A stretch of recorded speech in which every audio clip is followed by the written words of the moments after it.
Hey, welcome back to my channel. It's been a few weeks, but I've got some new stuff for you today.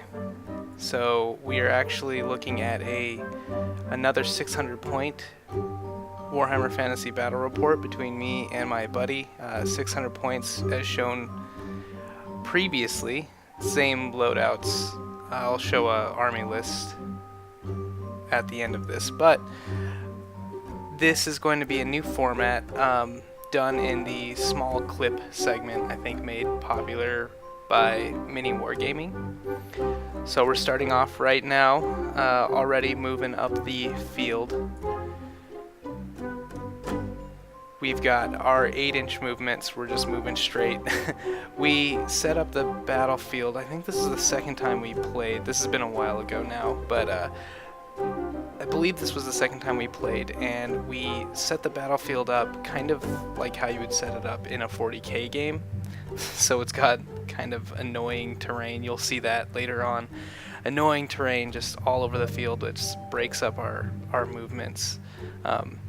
So here I try to do a fast reform and fail miserably.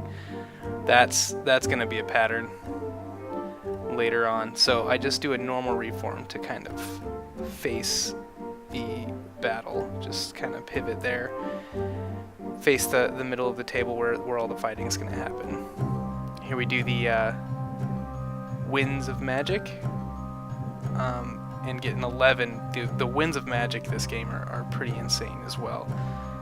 So here I am casting off Van Hell's Dance Macabre, or Macabre, however you pronounce it, to give the undead units extra movement. I believe 8 inches of extra movement, and they also get to reroll hits in the close combat phase, so you'll see that come into play as well. So here I move up my additional 8 inches, which is really good. You just kind of jet up the field really quick. It's like 16 inches or something in one turn. Still not quite charge range, but we're 16 inches up the field in turn 1, so it's a pretty potent spell if you can get it off. And then if you do get charged, you get to reroll hits in that combat phase, or better yet, if you charge yourself, which actually I don't think you could do if you did that, because you'd have to cast it after the charge was made. So here these guys move up as well using that 8 inches. We did check to make sure that even after this overrides the rule where if you do a normal reform, that's the end of your movement. So this overrides that. The movement templates I have on mine, they're really nice, but because they're magnetized from blue table painting, and they're really nice, but I didn't get the right sizes. So you'll see the first unit there. Here we are rolling for Invocation of Nehek, I believe. And I think he's going to roll to try to cancel it, which he does. So the movement templates, as you can see, are not the right size, so I'm working on that currently. So we switch, that's the end of my turn, so we switch off to his turn, Skaven turn 1. He's moving the Warp Fire Thrower, I believe that is. I believe he takes that move back, actually, because he wanted to declare a charge, and that's the thing that happens first. So he definitely gets in. I think we even measure it just to make sure, but he definitely gets in. That's how quick that these games get off to a bloody start. I mean, this is turn 1 basically, and he's charging because of that spell. So yeah, you can see up in the upper right hand corner he's taken back that move from the Warp Fire Thrower, and he just gets into combat with that front skeleton unit with the vampire, declaring a charge here as well, and rolls a 3. And even with their high movement, I believe their base movement is 5, correct me if I'm wrong. I think that's not enough. He's not quite in range, so he bumbles forward 2 inches. And that's all that unit does. Womp. And then he's finally going to declare charge with the Rat Ogres. and he gets in with those with a 10 or 11 inch charge. I can't remember the base movement on these guys. I think it's 5. And so they get in quite nicely as well. And I'm not sure if this is apparent with other armies as well, but I've noticed that with the Skaven, here he's moving his Warfire Thrower. I think that's what it's called. I've noticed that with between the Vampire Counts and the Skaven, our battles tend to be really quick and really bloody, which is awesome. You like to see lots of casualties. So here he is, throwing Winds of Magic out, 5 and a 1. Pretty good for the Vampire Counts for me. Here he's I believe casting out his one spell, which is Scorch, and I think I fail to do anything about it. Scorch is a really powerful spell from the Skaven book. It's this template here. We'll be showing you that right over the zombie behind the Vampire Count. And here he throws, he's going to try to wound. I'm not sure what that 4 was for. I think, no, I'm not sure. Here we go, rolling to wound. Here, this is the lookout, sir, for the Vampire Count. She makes it.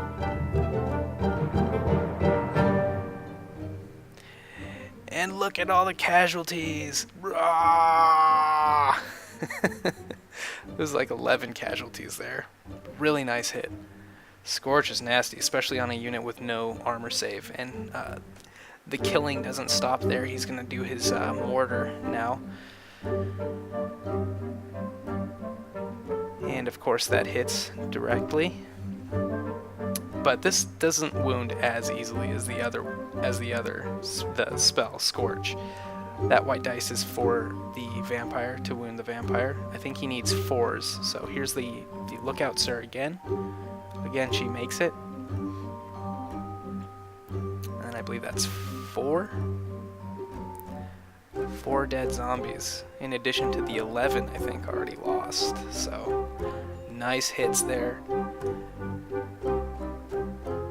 And now he's just calculating range and ranks for the combat. The rank bonus, I believe, applies to his leadership, and then his general is also within 12, so I think that's what he was measuring out there. So his first 3 ranks are going to be able to attack because he's using spear. Here he is to hit with that unit. Pretty good hits. And then of course on the skeletons he only needs a 3 because my weapon skill is 2. So to wound, not as good. He doesn't get as many wounds. In fact, it's a pretty abysmal roll. He gets 4 hits, and I get my 5 up save 3 of them. And then a 6 up ward for the 2 that didn't save. No saves there. So only 2 losses. That's not too bad. We can handle those.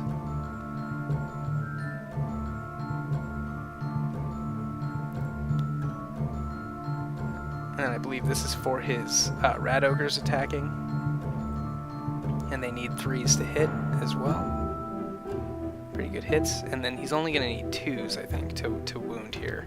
So he wounds a good deal. And I only get wards for these, so this is where the casualties are going to come in. And this is for the 1 ward save that I got. And I think the other ones, he also had Frenzy too as well, so I think a lot of those guys just died. I'm not sure.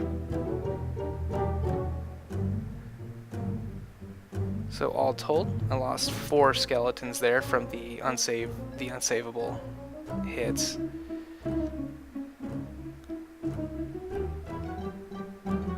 Okay, and here I'm showing the left 5 columns are going to be attacking the ogres, and then the rest are going to be attacking the clan rats. So with Van Hell's Dance Macabre on, I'm also going to be able to re-roll these hits as well, which is really nice. So you'll see me rolling a bunch, and that's why. Pretty good hits just right off the bat there. Here's the re-roll for that. Convert quite a few, 3 of them. And then to hit, this is on the clan rats also, so strength 3, so we're gonna need 4s here.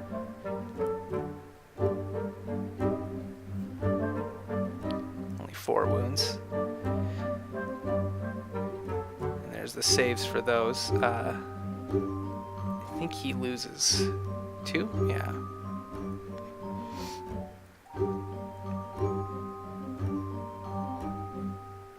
And this is on the ogres. Pretty good. And the reroll to hit. Again, convert quite a few. Here's to wound.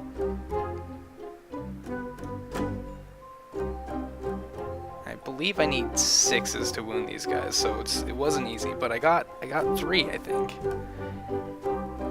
And then he's rolling to decide whether it's going to hit the clan rat. On a 5 or a 6, it hits the, or not the clan rat, but the packmaster.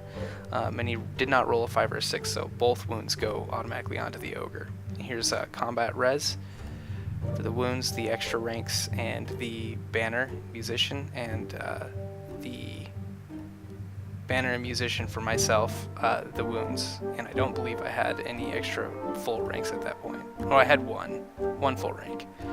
Just one shy of that 3rd guy. And because of unstable, I lose a handful more, 4 more guys. Top of turn 2. Already, so many losses inflicted. But we're still looking good. We're still in good shape. The strength of this army is that it can come back, it can grow its ranks out. So that's what I'm going to try to do here. Try to fast reform again and fail. So they're just not listening to logic here, and they're just doing their own thing, slowly reforming. And that's another fast reform fail. Trying to get out of the way of that front rank so I can actually get some flanking attacks or something going on. So here, that's the Winds of Magic. I rolled a 6 and a 6, which is awesome and is also kind of foreboding.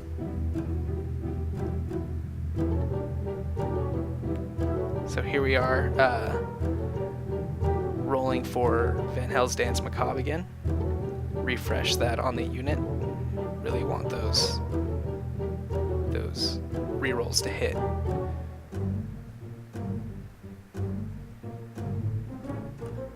And then this is for the Invocation of the Heck, which I get off irresistibly. And 11 guys come back on the zombie unit. 9 plus 2 for the wizard level. 3 come back from the skeletons. And those guys don't actually get anything back because they're fine. I can't raise them up beyond their starting limit. So here we go. Nice shot of me putting back all the losses he lovingly inflicted. I'm putting them right back up on the table.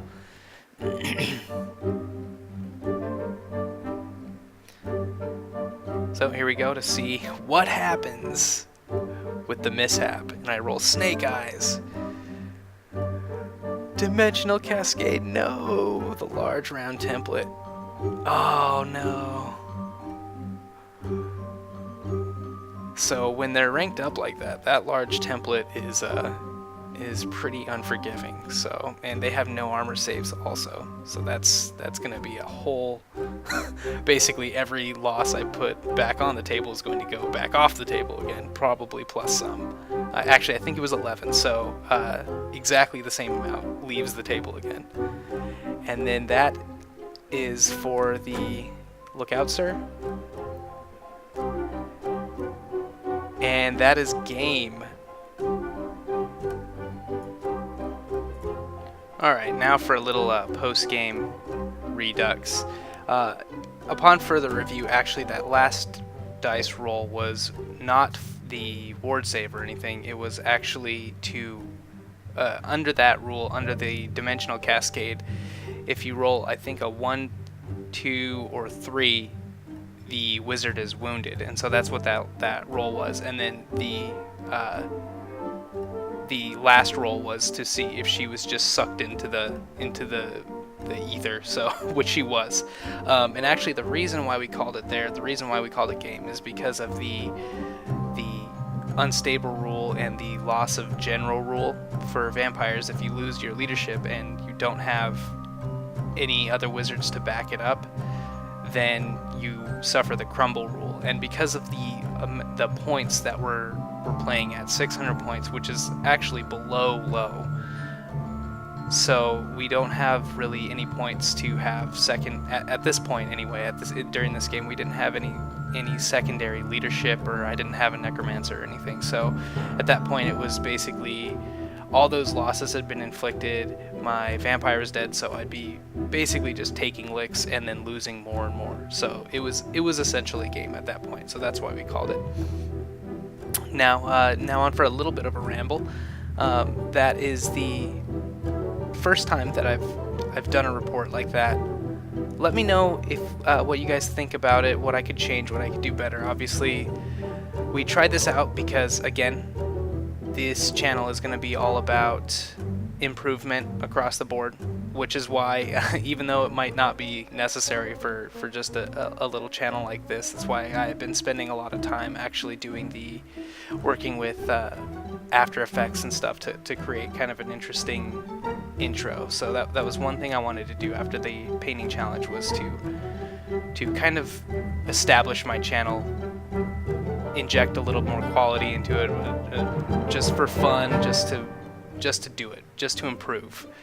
So we're trying to improve in the hobby, and we're also trying to improve in the way that we put up content. So that's why that stuff is there. And let me know about what you think about the report, what I could do better, and also let me know what you think about the 2 intros that I've done.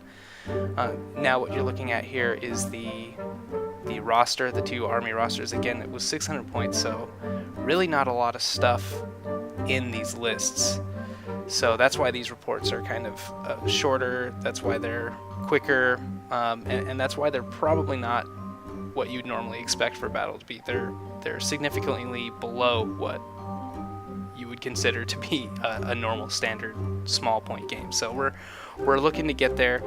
We're working on it. In fact, we've actually, with using the same amount of models, we've been able to, in reading the rules, we've been able to bump it up a couple hundred points more. So in the future, you'll be seeing close to 1,000 points at least. That's what my goal is for the next battle report. So let me know what you think about this format.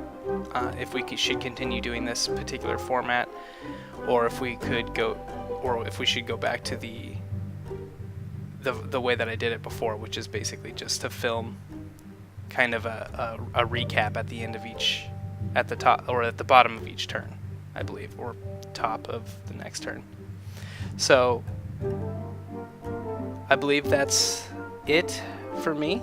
It's nice being back on. It's been a while since I've put anything up, so I'm excited to get this up there and see what you guys think.